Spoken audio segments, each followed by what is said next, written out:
welcome back to yet another episode of Beyond Windows. Today, our guest is someone who doesn't need any introduction in our industry. He's been there for way too long. His technical knowledge is as good as it can be, and no wonder he is called encyclopedia of our industry itself.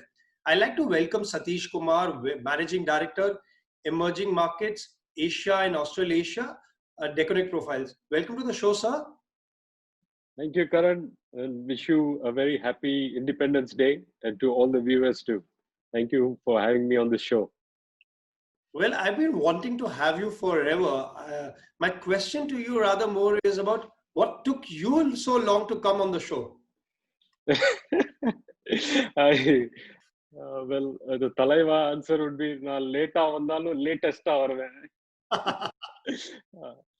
but actually, seriously, the last couple of months has been tough time for everyone. So I had to spend more time with my team and get them back on track. The first few weeks was strange for everyone. And then we could not let it slip. We had to get back on track, get everybody motivated and keep them motivated. So I felt that this is not the time for that.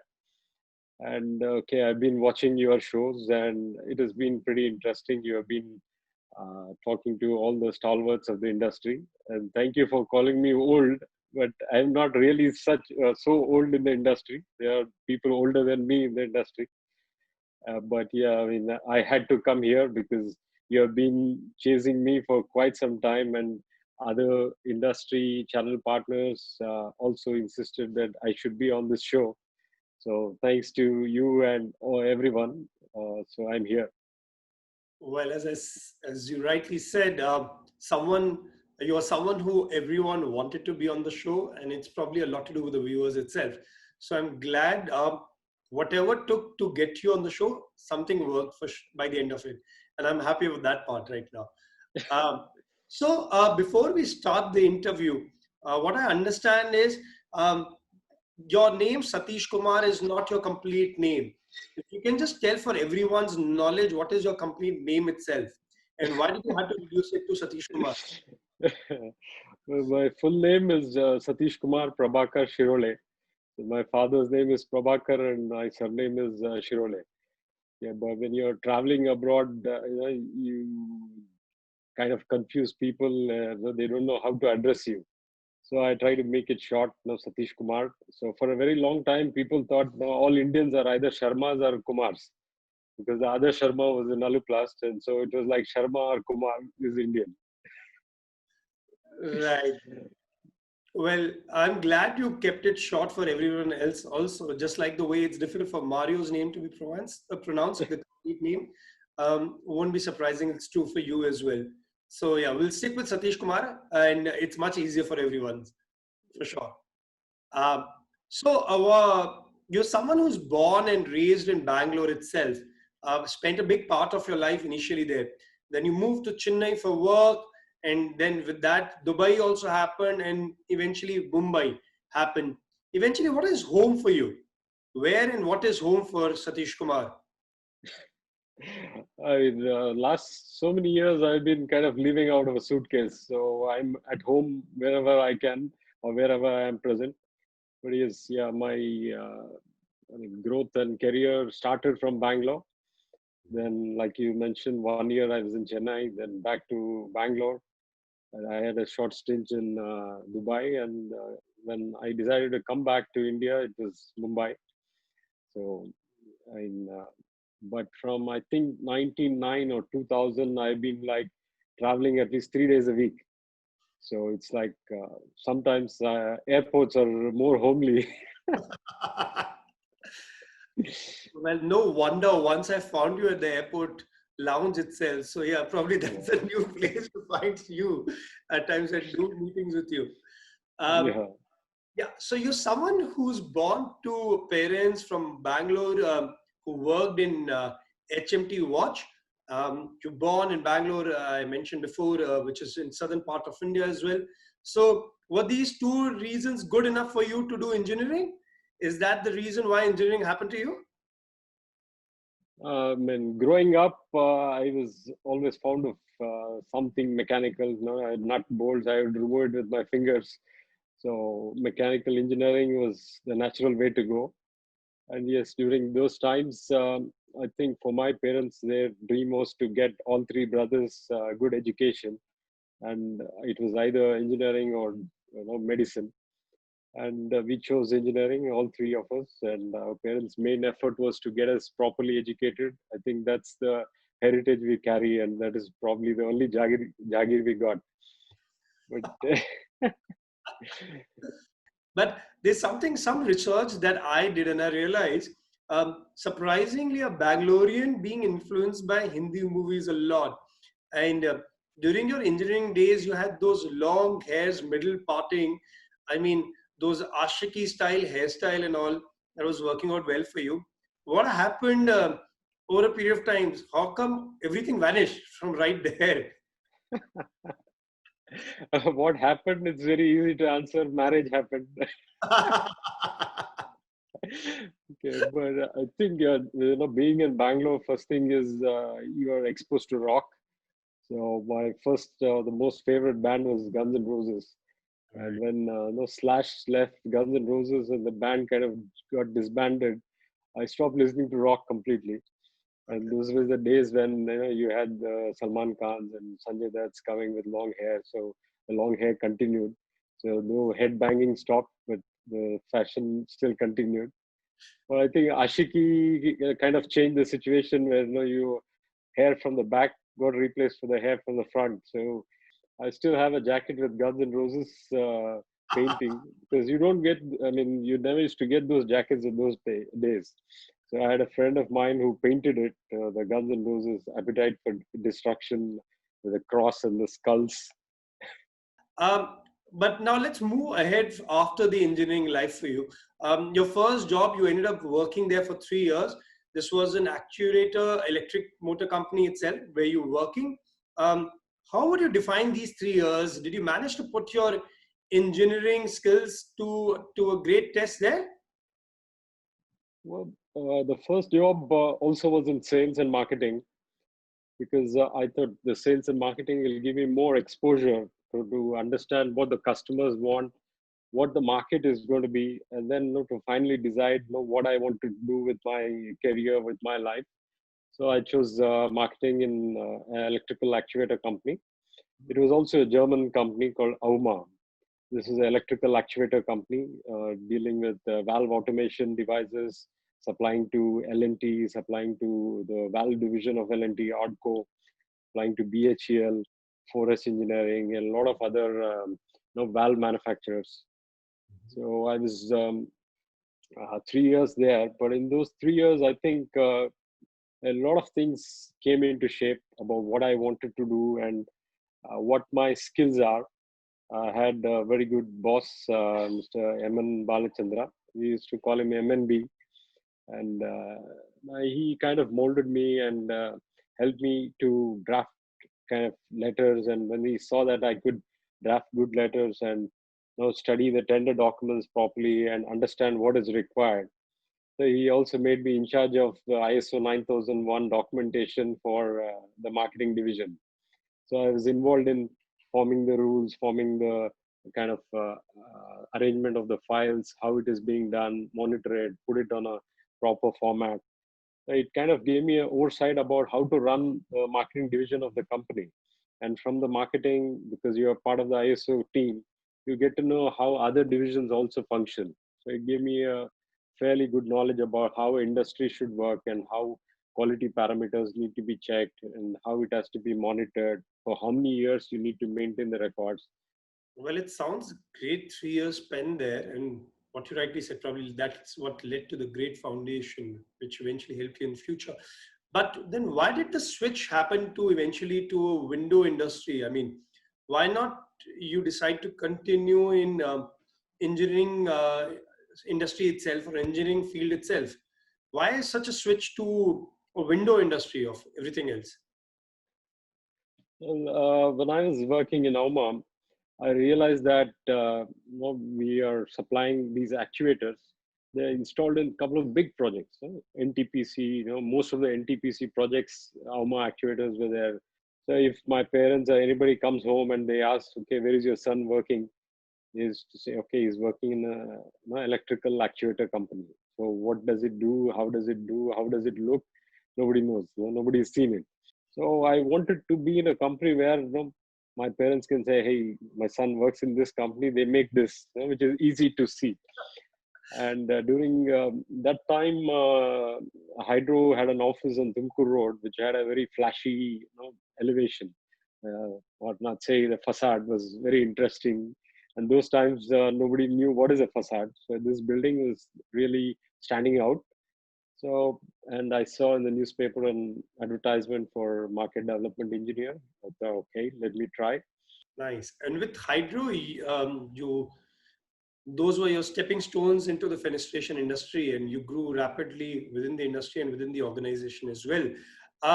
So the big part of window gyan happened for you in at Hydro itself. Will that be right to say? My guru was Subhendu Ganguly, because he was heading the technical team at that time. He was from the Indal side, and he, I think, gave me all the knowledge which he had. Probably, I mean, whatever I am today, I'm very indebted to him because he set the right pace, trying to make me understand what is aluminium and what is a window, what is a profile, how does a profile look at.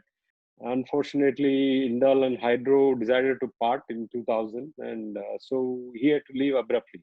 There's another gentleman, Samak. He moved to Toyota, so there was a sudden gap, and I was the most senior for that time. 1 year, but I was the most senior. So it was but natural that no, Mr. Gaglani thought I should look after the technical and help groom people, set them in place, and then look at another option later on. So from Chennai, I was posted in Chennai for 1 year. Then I moved back to Bangalore. I became the head of the technical department. Uh, Hydro or Hydro is to provide a set of machines for the fabricator. So if you want to become a channel partner, you needed to buy a set of machines, a cutting machine, a copy router, and an end milling machine from Hydro. And so I was exposed to machines, I was exposed to manufacturing, I was exposed to systems, how different profiles look at, how window systems function. And we also used to import hardware because Hydro was the only company which is offering a complete system, machines, profiles, hardware. And during my time till about 2004, we had launched the Vicona curtain wall.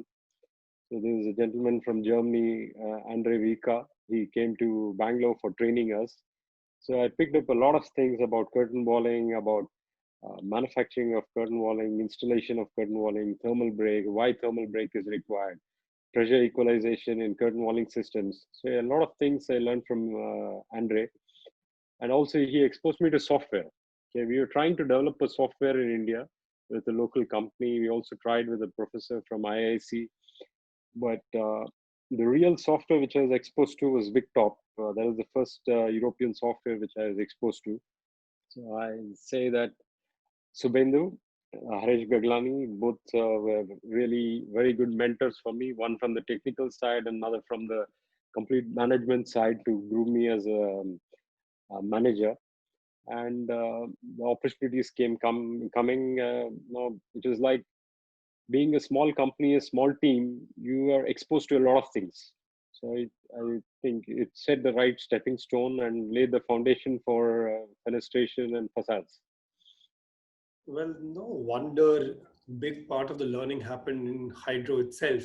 And from there, you actually, because you said you got a holistic view about various aspects which are used in fenestration industry or a part of fenestration industry, and you moved to Alumatic, a machine company. That was a bold step. Would it be right to say? Because at that time, our industry still was in a nascent stage, and um, a big company like Alumatic, but an expensive company with great products, though. Was it a bold step to enter that field right at that time? Um, well, yes and no. Okay, I think my exposure to Vicona and curtain walling, the fabrication techniques under Vika, kind of helped me to understand the importance of machines. Though we were selling form at that time, and the range which we were selling was basic machines. So it was about 10 lakhs complete set. Okay, so the Elematic was in a much more higher range of machines, but I knew what the machines were and how each machine functioned, or at least how the basics of how a cutting machine looks and how a notching saw looks. So it is very interesting. I was at an exhibition with Nitin Gulati from Nitsin and Amitsu, and there was a booth of Wintech. And the booth was empty because their materials arrived late and they were stuck at the customs. So there was a huge booth. There were only some corner samples, and there were two gentlemen sitting there. Well, we were passing through that aisle, and I saw a catalog of Elomatic there. So I picked up and I told Nitin, see, because they were doing a couple of curtain wall jobs by that time. They said, you have to buy this machine. So I think you remember Khan Karokai. So Khan came over and he just observed that we are talking about the machines. And he said, hi, I'm Khan from Wintech. Would you like to meet the gentleman from Elomatic? I said, yeah, sure. So he introduced me to Taner Akaya. I think he kind of saw me, and he also just observed that, okay, I'm looking at the machines. I could see each function of the machine. So he was a bit surprised that somebody in India recognizes Elomatic.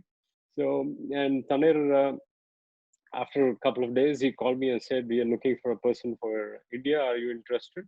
So I wasn't really sure. So I said, okay, I need some time. And then after a couple of days, I think I say, okay, let me give it a shot. So he kind of arrange the tickets and he say, okay, we're calling you to Turkey.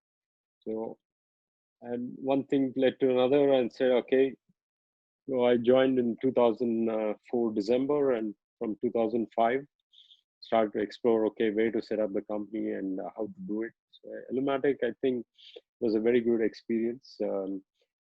And I sold the first CNC machining center to Javed Milestone in Bangalore. So it was a big surprise because for Elomatic also it was like, I mean, we just appointed this guy, and already the first couple of 3 months or something, I generated this inquiry from Javed. But that was the first big order within the first year, so it was a big boost for me, because then I realized that what the customers look at. And because when I was in training in Turkey, I learned a lot of things about the machines, about the software, and I sold the machine along with Logical software. Well, no wonder Elomatic then eventually had a great presence, and now still does enjoy a great presence, and probably you set it up for them at that time. And CNC culture came into India around that time. You also end up going to Dubai for a brief amount of time and work there as well. Do you think that that span of working in Dubai put you at an advantage? Because I mean, once you got back, Dubai was anyway much ahead of India in our industry itself. So did that put you in a driving seat once you got back from Dubai? No, I think 2005-6 was kind of a boom time in the Middle East. I mean, not only Dubai, but Dubai was the cradle of the Middle East, and the huge factories there, huge projects running there. And when I got this opportunity, I said yes. Not only in terms of personal growth, it gave me an exposure in terms of what is the future for India. Clearly, and your technical knowledge of the new in age of India, of our industry, probably got a lot better there itself. My target was at least the top 10 customers in India should adopt to CNC. So I think the top 10 adopted within the time I was 9 years there, and within that time, the top 10 and many more had adopted to CNC. So, Well, they definitely did. There's no doubt, and there is a lot more happened than just selling to the top 10 who were there as well. But then eventually, from Allomatic, you eventually ended up moving to Deconiks, and that's how the UPVC side started happening for you. 2008, Deconics had already started having a presence in India by that time, but it's still new. It was still in the initial stage at that time. For you, what was the biggest channel initially to make people pronounce and spell it right? I won't be surprised. That would be the biggest challenge which you would have faced initially with Deconic. Yeah, I mean, there are a lot of pronunciations to it, but Indian version or the Punjabi version is very unique because they pronounce it as Desi unique. So it was also kind of a conversation starter because when you give your card, they look at what the hell is this? So that's how you pick up the conversation on, and then they get interested about how Deconiks started the company and 80 years legacy and all that. Well, over the years, no doubt, from not being a very known brand, it's grown over the years, and it's become one of the most formidable one in our industry as well. And you have played a drastic role in that. Um, but my bigger question will be, what is the main jadoo that you have done? Because, I mean, there is a lot of love which has been seen, and there is a great camaraderie which is there between you and your channel partners as well. Um, is it more out of respect or is it more out of force? I mean, how do you think it is? I mean, it cannot be forced. I mean, you cannot force something down the throat. So I think with most of the channel partners, we hit off well.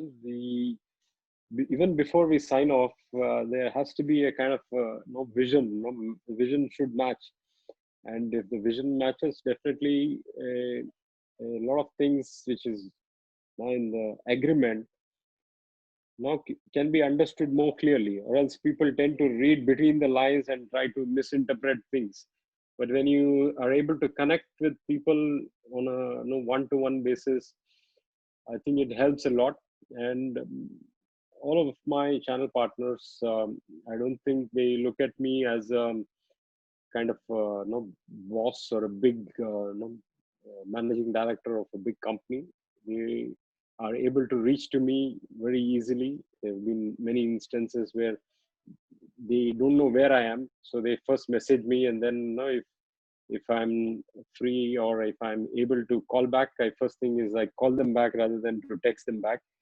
So I enjoy a lot of let's say kind of a relationship. It's not just about business relationship. We interact with a lot of subjects. So during this pandemic, also we had a lot of Zoom calls, meetings with the different channel partners. A lot of them have expressed what they think Deconiks should do and what they should be doing. We had a lot of sessions, a lot of interactive sessions, and I think all of them have been 100% positive. So that gives me also a good feeling that whatever we have done in the last couple of years has been good. Yeah, there have been a couple of people who left. It's not that no everything has been hunky dory, but yes, I don't think anybody left us because of anything to do with us as an organization or quality as a problem or the response time from our team. So I think our team has done exceptionally well. It's not about just Satish there. I think when they look at the company, yes, they look at the face of the company, but they stick on to the company because of the organization strengths. So definitely the team has put in a lot of effort. The team has worked very closely with all the channel partners, not only in terms of delivery, but in terms of technical support. I think today in PVC industry, we have one of the best technical support, no doubts about it. Well, couldn't have agreed more. I mean, a great organization with a great leadership right at the top there, and you're driving things there. What also happened sometime back is that you were given added responsibility of other countries as well. Some of the other countries in Asia, as well as Australia and New Zealand, also happened.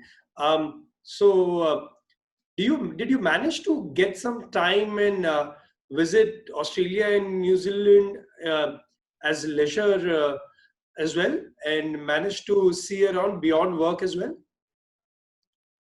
Well, Australia, I've been twice since I took over this responsibility. I mean, this is very interesting. The first trip to Australia, and we recruited Abraham in Singapore. So I had to go to Thailand, and he was supposed to come to Thailand. And because this plan, I got the visa for Australia, and I thought, okay, let me finish Australia and come back. So I said, Abraham, do you need visa for Australia? He said, I can apply online. I said, instead of coming to Thailand, why don't you come to Australia? Okay. So he was recruited for Thailand, but his training happened in Australia.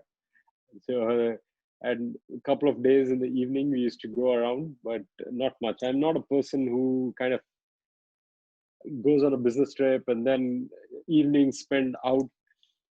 Most of the time, it's like work and then back to the hotel. I think, Australia, you can't finish it in a week or a month. Yeah, it's a huge continent. So probably that's one of my things on my bucket list. So someday tour around Australia. But yeah, I've not been able to visit New Zealand. But yeah, this trip in February, Brad arranged to the southernmost tip of Australia. So I messaged that beating Corona, go to the end of the world. So I think that is the. I mean, we visited a customer there, not as a leisure trip, but I think Australia is a huge country, so there are a lot of things to explore. India too has a lot of things to explore. So if I have to tell you, I haven't seen the Taj Mahal yet. You'd say, "Come on." Well, all I can say, you definitely need a break right now for sure and travel a bit and explore more places. So that definitely needs to happen for you. Um, but my bigger point also is something which I want to touch upon is there is so much with gyan which is there in that chip in your brain. I mean, in your engineering language, I think the best way to put it would be uh, it seems that processor doesn't hang up and it keeps processing the information. It keeps, feeding out the information regularly. How does it work? How do you manage to find time to do so much zillion things, to do so many zillion things, and at the same time process so much information and so much knowledge? You give me too much credit. I'm not, geek like you want me to be. But I'm not a geek or a nerd. But I think, see, when I read some time back that if you are the most intelligent person in the room, you are in the wrong room. So I have a lot of friends. So the bits and pieces of information which I collect from them helps me to study further and try to understand how things work. And if I get stuck somewhere, I can pick up a phone or I can go and meet most of the, let's say, the top consultants in India on a completely casual note. Okay. Mahesh Armugam, main heart facade consulting, is a very dear friend of mine. I call him Talaiva. He calls me BBD, uh, Big Bombay Don, or something like that. He keeps giving me acronyms like this. Mr. Rajan Govind is the consultant, leading consultant. He was with Arup for a long time. Then he started in Mumbai, building envelope specialist. He's my neighbor. Suresh from Axis Facade. So we meet quite often. The families meet quite often, but we never discuss in terms of business. But whenever I have a doubt or when I get stuck up on something, they're approachable to me. So it's not just that we talk about doors and windows all the time. There are a lot of things which we discuss. We also discuss politics. We discuss about how different states are behaving, different countries are behaving in terms of politics. It kind of it builds a lot of things into my brain. Okay. There are a lot of things which I do. Okay, thanks to my team, they are able to manage most of the things without my intervention. So it kind of helps that I can focus on a few things which I like, which I am passionate about. Well, for us, you still are encyclopedia as far as Windows are concerned, no doubt on that. And probably, as you rightly said, it's a lot to do with your interaction with people and all the reading that you do. But somewhere is reading so much about technical part also needs the general habit of reading. Is it something which has been there with you from the beginning? Are you someone who always enjoyed reading from the beginning? Yeah, I mean, from my school days, I think There's a city central library, so me and my friends used to go there and pick up books. Started from Enid Blyton to move to Hardy Boys and to Robert Ludlum and James Hadley Chase, okay, Frederick Forsyth, and now the Jack Reacher series. I have read all the series. I own a lot of books. Most of the things are thrillers or fiction. It also helps. Okay, there are some business books which I read, and it also helps in kind of linking what I'm doing with what I should be doing and what can be done. Yes, it kind of helps. So true. Couldn't have agreed more on that. But to read so much and process so much information, I mean, there needs to be some secret also behind it. So, is there like a secret drink or anything like that which you probably use to process so much? The only thing I drink is coffee. So it's one of my. I mean, I think for most South Indians, it's is homegrown. So you tend to get exposed at a very young age. Okay, so it's been kind of last couple of years. From I think from my exposure in Dubai, I moved from kind of filter coffee to cappuccino to black. So for a very long time, I've been addicted to black coffee. So it's either Americano or espresso. I can have a quadruple espresso, which probably is illegal in many countries. So it's a double shot. So I sneak in for another double shot in about 10 minutes, so which kind of gives me a buzz in the mornings. So I don't do it after 5:30 or 6 in the evening, because then I can't sleep. So normally the mornings, yeah, I'm a very early riser. So and coffee sets the tone. Okay. Uh, During the various conversations with you, you've a lot of times you've mentioned you're not socially very active. You're a socially a lazy person. But during this conversation and hearing all your stories at the same time, I feel it's untrue. Untrue because you interact a lot with the industry colleagues, at least for sure, industry people. You do a lot of that, not only domestically, but internationally as well, and a lot more international because um, somewhere I want to understand, is it why does that happen? Is it greed for knowledge? Is it because you want to know as much as you can and understand the logic behind things? I mean, the question of why doesn't leave you ever. Yeah, I'm kind of inquisitive by that, because no, it's not just about say windows or facades. So one time I asked my colleague in Germany, "How come you don't drink water?" I mean, I mean, you would have noticed that most Europeans would prefer Coke or beer than water. So basically, you ask the right questions, you get the right answers. So sometimes it's like you don't ask questions, you don't get lies, but you ask the right questions, you get the truth. Fair enough. But there's something which also is true for you, it seems, and that's typical of an engineering person also at the same time. You start a conversation after a few minutes of chit chat, it ends up going in the technical direction somehow, one way or the other. So, and it somehow isn't it true for you as well? You prefer those conversation more over the random conversation any day? It depends on the person, and say there are with some people there's a kind of a time during which we discuss everything technical, and then when we move out, we go for dinners or something, then we discuss something completely out. So I'm not really socially, let's say, disconnected, but yes, I am not active on Facebook, I'm not too active on Twitter, I'm not too active on Instagram. Okay, I'm active on LinkedIn. So, okay, you can say it's more of a business portal and more, let's say, technical portal or something. But I kind of find it disturbing to be on a social media which kind of disturbs my mind or influences my mind for that particular day. So I don't do any kind of social activity other than read the newspaper in the morning. Okay, that's a ritual I have with a cup of coffee to read the newspaper. So it seems you live a very methodical life. Some may call it boring, some may call it very disciplined at the same time. How do you look at it? How do you describe it? Well, I mean, different strokes for different folks, but for me, it's been always early riser, early to bed, early to rise. So I get up most days without an alarm clock at 6 o'clock in the morning. But by 11:30 in the night, I'm like out, I'm half gone.